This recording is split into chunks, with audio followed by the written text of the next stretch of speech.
যুক্তরাষ্ট্রের সঙ্গে উত্তেজনার মধ্যেই ভারত সফর করেছেন চীনের পররাষ্ট্রমন্ত্রী ওয়াং ই। তার এই সফরের পরপরই দুই দেশের মধ্যে সম্পর্ক উন্নয়নের লক্ষণ দেখা গেছে। ভারতের সঙ্গে চীনের মজবুত সম্বন্ধ গ্লোবাল সাউথের জন্য লাভজনক হবে বলেও ফলাও করে খবর প্রচার করেছে চীনা সংবাদ মাধ্যম। এশিয়া, আফ্রিকা ও দক্ষিণ আমেরিকার উন্নয়নশীল দেশগুলিকে তারা একসাথে গ্লোবাল সাউথ বলে থাকে। চীনের সরকারি গণমাধ্যমও ইয়াং ইর ভারত সফরকে ইতিবাচক হিসেবে দেখছে।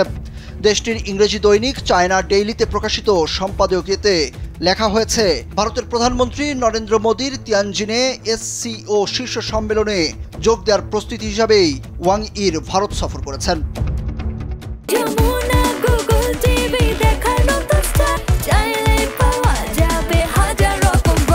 ওই সম্পাদকীয়তে লেখা হয়েছে, মার্কিন প্রশাসন যখন বিশ্বের অন্যান্য দেশের বিরুদ্ধে ভয়ঙ্কর এক শুল্ক যুদ্ধ শুরু করেছে, তখন ভারত এই কঠিন বাস্তবতা মেনে নিতে বাধ্য হয়েছে যে আমেরিকার সঙ্গে ঘনিষ্ঠতা থাকা সত্ত্বেও মার্কিন শুল্ক থেকে রক্ষা পায়নি তারা।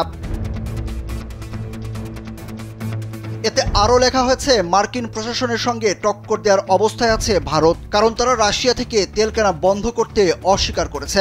এই পরিস্থিতিতে ভারত কৌশলগত স্বাধীনতার গুরুত্ব বুঝতে পারছে এবং চীনের সঙ্গে সম্পর্ক উন্নত করার চেষ্টা করছে, যাতে তারা কৌশলগত সুবিধা পেতে পারে, আবার নীতিগত নমনীয়তাও বজায় রাখতে পারে।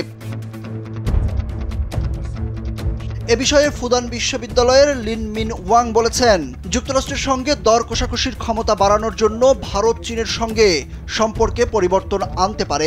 এই সম্পর্ক উন্নতিকে স্বাগত জানায় চীন, কিন্তু জাতীয় স্বার্থে কোনো ছাড় দেবে না বেইজিং।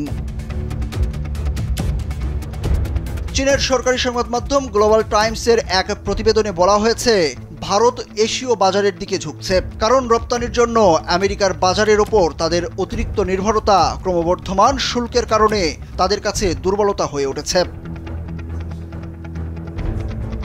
সুরুজ আহমেদ, কালবেলা।